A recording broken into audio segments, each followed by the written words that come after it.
So hello friends, आपण आज एक नवीन टॉपिक सुरू करत आहोत. जो टॉपिक फ्रिक्वेन्सी डोमेन ॲनालिसिस या पार्टमधून बिलॉंग करतो.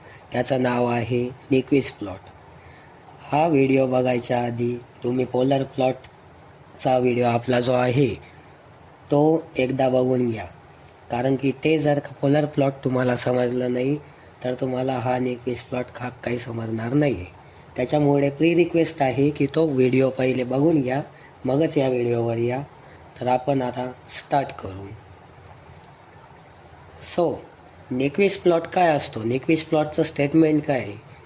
जर का एखादं क्लोज लूपचं सिस्टम आहे ते स्टेबल आपण तेव्हाच म्हणू शकतो जेव्हा नंबर ऑफ एन सर्कलमेंट जे असतात क्लॉकवाईज डायरेक्शनमध्ये ते equal to number of pole असतात at right hand side of s plane. म्हणजे एखादं जर का क्लोज लूप सिस्टम आहे ते स्टेबल कधी असेल की त्याचे नंबर ऑफ एन सर्कलमेंट जे आहे ना ते आपले अँटी क्लॉकवाईज डायरेक्शनमध्ये असताना ते इक्वल टू असतात नंबर ऑफ पोल्सच्या at right half side of s plane. पुढं जेव्हा आपण न्यूमेरिकल घेऊ तेव्हा समजेल. पण तुम्हाला निक्विस्ट प्लॉट काय असतं हा जर का क्वेश्चन थेअरीमध्ये विचारला तर हा मुद्दा लिहिणं तुम्हाला गरजेचं आहे. त्याचा फॉर्म्युला काय बनतो? N is equals to P minus Z. जर का झेड काढायचा असेल तर एन प्लस पी. आता एन म्हणजे काय असतं? Number of encirclements. P म्हणजे असतं number of poles at right hand side. N Z म्हणजे number of zeros. System stable केव्हा असते? नंबर ऑफ झिरोज जे असतात ना त्यांची संख्या जेव्हा झिरो असणार तेव्हाच तुमचं सिस्टम हे स्टेबल असणार. हे झालं थोडं बेसिक. आता निक्विस्ट प्लॉट सॉल्व करताना आपल्याला एक महत्त्वाची कन्सेप्ट येते, त्याला आपण म्हणतो स्टँडर्ड निक्विस्ट काउंटर. आता निक्विस्ट काउंटर काय आहे ते मी तुम्हाला सांगतो. याच्यात आपण आज जे पहिलं एक्झाम्पल घेणार आहे ना ते या फर्स्ट काउंटरमधून बिलॉंग करतं. असं जर का एखादं एक्झाम्पल असेल की G of s into H of s 1/s+1, s+1 असो s+2 असो, म्हणजे किती पण ब्रॅकेट इथं ॲड झाली तरी आपल्याला काही फरक पडत नाही. तेव्हा हा जो आहे तो निक्विस्ट काउंटर आपल्याला यूज करायचा आहे. पण असा एक केस जेव्हा बाहेर असतो तेव्हा आपला काउंटर चेंज होतो, तो हा बदलतो. ओके.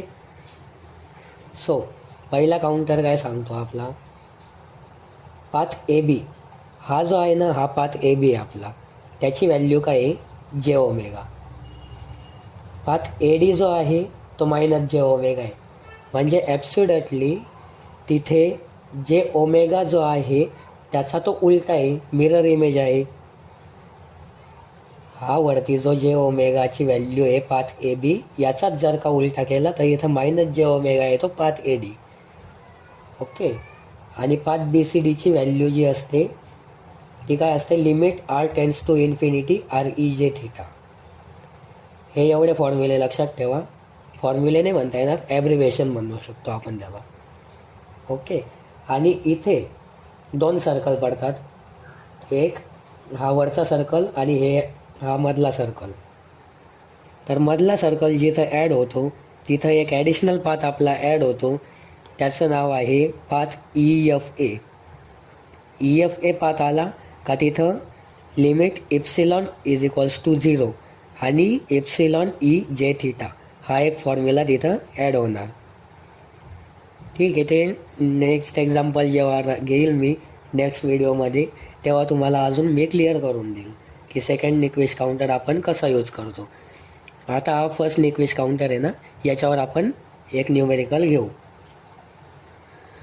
सो न्यूमेरिकलमध्ये क्वेश्चन काय आहे? Using the Nyquist criteria check the stability of system. सिस्टमची स्टॅबिलिटी तुम्हाला चेक करायची आहे, ते सिस्टम स्टेबल आहे की अनस्टेबल आहे by using Nyquist criteria. Okay. तर हे एक न्यूमेरिकल तुम्हाला दिलं आहे. G of s into H of s is equals to 20 divided by s+1 s+2. याच्या वायर पोल नाही आहे, यसची व्हॅल्यू नाही आहे. त्याच्यामुळे इथं आपल्याला काय क्लिअर झालं की आपल्याला पहिला काउंटर जो आहे तो यूज करायचा आहे. ओके.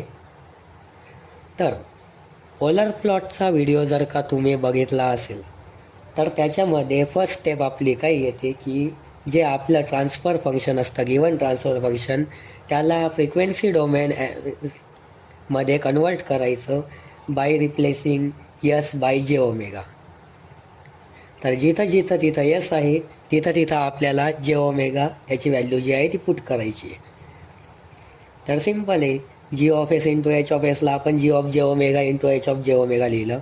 20 जसाच तसा 1 2 या व्हॅल्यू बदलल्या नाही, तिथं त्यांच्या बरोबर यस जो होता त्याला जे ओमेगाने रिप्लेस केलं. जास्त काही नाही. म्हणून मी म्हटलं की तुम्हाला ते जोपर्यंत समजत नाही पोलर प्लॉट तोपर्यंत तुम्हाला निक्विस्ट प्लॉट समजणार नाही. ओके, तर तो पहिले आधी तुम्ही तो पाहून घ्या, मग या व्हिडिओवर या. सो फ्रिक्वेन्सी डोमेन ॲनालिसिसमध्ये हे कन्वर्ट झालं आपलं. त्यानंतर आपल्याला मॅग्निट्यूड आणि फेज अँगल कॅल्क्युलेट करायचं आहे फॉर पाथ ए बी. आता हा काउंटर बघितला तुम्ही, ए बी आहे बरोबर. ए बीला एक आहे जे ओमेगा. हे जेव्हा हे कुठं कामात येईल तुम्हाला, जेव्हा आपण ॲक्च्युअली प्लॉट ड्रॉ करायला जाऊ ना तेव्हा कामात येईल. आता फक्त तुम्ही पोलरनुसार त्या स्टेप करत जा. मॅग्निट्यूडचा फॉर्म्युला काय असतो, 20 डिवायडेड बाय रूट ऑफ 1चा स्क्वेअर ओमेगाचा स्क्वेअर. म्हणजे इथं आपण रूल काय लावला, अंडर रूट रिअल टर्मचा स्क्वेअर प्लस इमॅजिनरी टर्मचा स्क्वेअर. सेम किस्सा आपण इथं केला, 2चा स्क्वेअर प्लस ओमेगाचा स्क्वेअर. हे बनलं आपलं मॅग्निट्यूडचं इक्वेशन. ओके, आणि फेज अँगलचं इक्वेशन काय आहे, टॅन इनवर्स त्याचा फॉर्म्युला आहे बरं का, लक्षात ठेवा. कुठे नोट करून ठेवा जेणेकरून तुम्हाला ते नंतर लक्षात येईल. त्याचा फॉर्म्युला असतो tan inverse imaginary term upon real term. So इथं टॅन इनवर्स 0/20. याच्यासोबत इमॅजिनरी टर्म होती का 20 सोबत नाही, त्याच्यामुळं तिथं आपण 0 पुट केली आणि रिअल टर्म होती ती 20 पुट केली. डिवायडेड बाय टॅन इनवर्स, आता या टर्मसाठी बरं का, omega upon 1 plus tan inverse omega upon 2. आता जर का टॅन इनवर्स 0चा आन्सर तुम्ही काढलं तर ते 0 येतं, कॉमन सेन्सची गोष्ट आहे. आणि ही जी खालची टर्म आहे ना आपली tan inverse omega by 1 plus tan inverse omega by 2, ही जर का तुम्ही वरती शिफ्ट केली न्युमेरेटरला तर तुमचा आन्सर येतं minus tan inverse omega by 1 minus tan inverse omega by 2. हे बनले इक्वेशन मॅग्निट्यूड आणि फेज अँगलसाठी. पुढच्या स्टेपमध्ये काय करायचं आहे आपल्याला, ते जे इक्वेशन होते ना मॅग्निट्यूड फेज अँगलचे, तिथं ओमेगाची व्हॅल्यू 0 पुट करायची. सो इथं सिम्पली कॅल्क्युलेशन आहे 20 डिवायडेड बाय अंडर रूट 1चा स्क्वेअर आणि ओमेगाची टर्म काय घेते आपण 0चा square into under root of 2चा स्क्वेअर प्लस 0चा स्क्वेअर. तर 0चा स्क्वेअर जर का 0च आहे तर 20 divided by root 1 plus root 2. 1चा स्क्वेअर 1, 2चा स्क्वेअर 4, मग 2चा स्क्वेअर 4 आला तर रूटमध्ये 4 टाकायचा, संपला खेळ. आता इथं वरती 20 आला, root 1 into root 2,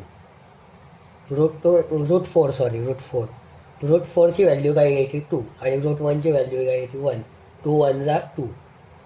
so 20 divided bye 2 answer आला इथं 10. Okay,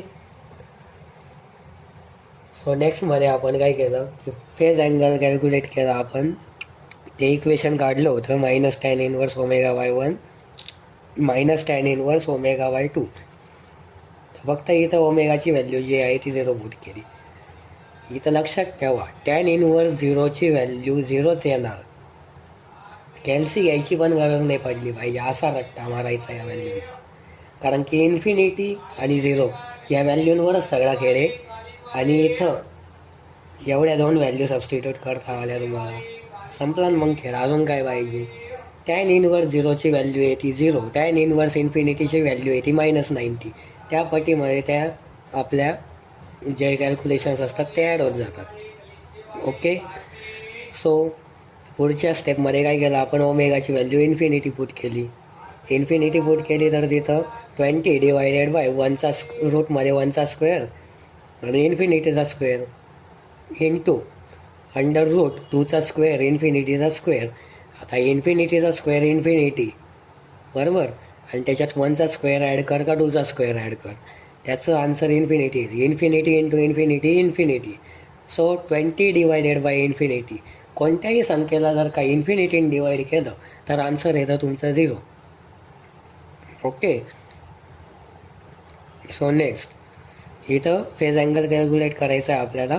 omega is equals to इन्फिनिटीला tan inverse omega by 1 minus tan inverse omega by 2. इथं ओमेगाच्या ऐवजी आपण इन्फिनिटी पुट केलं. Tan inverse infinity minus tan inverse infinity. Tan inverse इन्फिनिटीची व्हॅल्यू आहे ते -90, कारण की हे तुम्हाला कॅल्सीमध्ये पुट करता येत नाही. आपल्या कॅल्सीमध्ये इन्फिनिटीचा सिम्बॉल नसतो. सो ही टर्म तुम्हाला रट्टा मारायला लागणार. टॅन इनवर्स इन्फिनिटीचं आन्सर येतं -90. हा -90, हा -90 झाले किती, -180. आता हा झाला पाथ ए बीसाठी कॅल्क्युलेशन. नेक्स्ट स्टेपमध्ये काय आहे, path A D is a mirror image of path A B. इथं मी तुम्हाला जर का सांगितलं होतं की पाथ ए बीचा mirror image path A D असतो, तेच फक्त तिथं राईट केलं आहे, कारण की त्याचं वेगळं कॅल्क्युलेशन करायची आपल्याला गरज नाही. करून पण आपण काही करून नाही येणार त्याच्यात. ओके. आणि पाथ बी सी डीमध्ये जे ओमेगाची value limit R tends to infinity R E जे थिटा ही पुट करायची. So G of s into H of s 20 divided by limit R tends to 0 r E जे थिटा +1 आर ई जे theta +2. आता R E जे theta आहे, जर का तुम्हाला आरची व्हॅल्यू इन्फिनिटी पुट करायची आहे तर ही टर्म इथं बाकी सगळ्याला मल्टिप्लाय होणार आहे बरोबर. मग जर का इन्फिनिटीला किती मल्टिप्लाय केलं तर आन्सर इन्फिनिटीच येणार आहे. सो हा इन्फिनिटी इंटू हा इन्फिनिटी, आन्सर आला infinity. 20 divided by infinity, answer आलं 0. कधी लक्षात ठेवा, बी सी डीची व्हॅल्यू कोणताही न्यूमेरिकल असो, बी सी डीची व्हॅल्यू ही तुमची 0 येणार. तुम्ही डायरेक्ट व्हॅल्यू लिहून आले तरी चालतं, पण तिथं स्टेपला कॅल्क्युलेशनला मार्क असतात, त्याच्यामुळं आकुटाना आपल्याला करायला लागतो. ओके. तर ही बी सी डीची व्हॅल्यू आली 0. तर आपण याच्यावरून काय केलं, निक्विस्ट प्लॉट ड्रॉ करून घेतला. पाथ ए बीचा निक्विस्ट प्लॉट काय सांगतो आपल्याला की मॅग्निट्यूड जर का 10 असेल तर तिथं आपला फेज अँगल 0 आहे, आणि जिथं अँगल 180 जातो तिथं मॅग्निट्यूड 0 होतो. सिम्पल म्हणणं आहे. त्याचं म्हणणं काय होतं, आपण मागच्या व्हिडिओमध्ये पण मी तुम्हाला सांगितलं होतं की जेवढा पहिला व्हॅल्यू येतो ना तेवढी ती वरची लाईन जी असते ही कन्सिडर करायची. ओके. तर पहिली व्हॅल्यू काय आली आपली 10. हा ॲझ्युम केला आपण 10 आहे. 10ला मॅग्निट्यूड काय होती 0, सॉरी फेज अँगल काय होता 0. मग तो दाखवायची गरज आहे का, नाही बरोबर. दुसरा फेज अँगल आपण घेतला की 180 आला आपला. सो ही जी लाईन आहे ना ही 90मधून पास केली, 180मधून गेली, आणि मॅग्निट्यूड काय झाला त्याचा 0. सो ती 0ला एंड झाली. हा झाला आपला पाथ ए बी. ओके. तर पाथ ए डी हा त्याचा मिरर इमेज होता, म्हणून आपण डॉटेडमध्ये याचा मिरर इमेज इथं ड्रॉ करून घेतला. सो हा झाला तुमचा पाथ ए बी, हा जो झाला तुमचा पाथ ए डी, आणि बी सी डीची व्हॅल्यू आपण काढली 0च आहे. सो आता इथं न्यूमेरिकलमध्ये बघितलं तर इथं तुमचे पोल्स किती आहे, +1 आणि +2. म्हणजे ते पोल जे असतात ते इथं प्लस दाखवले म्हणजे तिथं मायनसमध्ये दाखवायचे. ओके. मग त्यांची व्हॅल्यू आली -1 आणि -2. तर इथं आपल्याला निक्विस्टचा क्रायटेरिया ॲप्लाय करायचा असतो. आता हे पोल आहे हे मायनसमध्ये बरोबर. हा एक आपला पाथचा एन सर्कलमेंट बनतो आहे. नंबर ऑफ झिरोज नाही आपल्याकडं, नंबर ऑफ झिरोजची व्हॅल्यू नाही असं म्हणता नाही येणार, झिरोजची व्हॅल्यू आपल्याला काढायला लागते. सो नंबर ऑफ पोल्स किती आहे आपल्याकडं? नंबर ऑफ पोल्स जे एनसर्कलमेंटमध्ये येतात असे आपल्याकडं आहेत 0, की एनसर्कलमेंटच्या पोल जे आहेत ते बाहेरच आहेत पूर्ण, त्याच्यामुळं ते मध्ये नाही आहे. सो नंबर ऑफ पोल्स जे आहे त्यांची व्हॅल्यू आली 0. नंबर ऑफ एनसर्कलमेंट, आता हे पोल मध्ये नाही येते ना, मग एनसर्कलमेंट आला का? नाही. सो नंबर ऑफ एनसर्कलमेंटची व्हॅल्यू आली 0. झेडची व्हॅल्यू आपल्याला माहिती नाही, जशी तशी पुट केली. सो या फॉर्म्युलाला आपण रिराईट केलं, इथं सिम्प्लिफाय केलं थोडं. Z is equals to N plus P. जर का याची व्हॅल्यू 0 होती, यांची पोलची व्हॅल्यू 0 होती, 0 प्लस 0 0 झाला. So total number of zeros किती आले? 0. आणि जेव्हा टोटल नंबर ऑफ झिरोज हे 0 असतात तेव्हा आपला सिस्टम स्टेबल असतो. संपला खेळ, न्यूमेरिकल संपला. सो तुम्हाला समजलं असेल अशी अपेक्षा आहे मला. नसेल समजलं, व्हिडिओ परत बघा, काही अडचण नाही. 1 वेळा सोडून 10 वेळा बघा. पण तुम्ही जर का पोलर प्लॉट केला तरच हा निक्विस्ट प्लॉट तुम्हाला समजेल, कारण की पूर्ण स्टेप त्याच्यावर डिपेंड आहे ना. अर्धा न्यूमेरिकल तुमचा पोलर प्लॉटवर डिपेंड आहे. नंतर थोडंफार आपल्याला कॅल्क्युलेशन करून निक्विस्टचा क्रायटेरिया अप्लाय करायला लागतो. बस संपला विषय. सो तुम्हाला आपला व्हिडिओ आवडला असेल तर लाईक करा, चॅनलला सबस्क्राईब करून ठेवा, जेणेकरून तुम्हाला आपले पुढचे व्हिडिओ तुमच्यापर्यंत पोहोचतील. आणि तुमच्या मित्रांना व्हिडिओ शेअर करा. तुमच्यासोबत दुसऱ्यांचं पण भलं झालं पाहिजे, ही धारणा मनात ठेवा. सो थँक्यू फ्रेंड्स, भेटूया नेक्स्ट व्हिडिओमध्ये.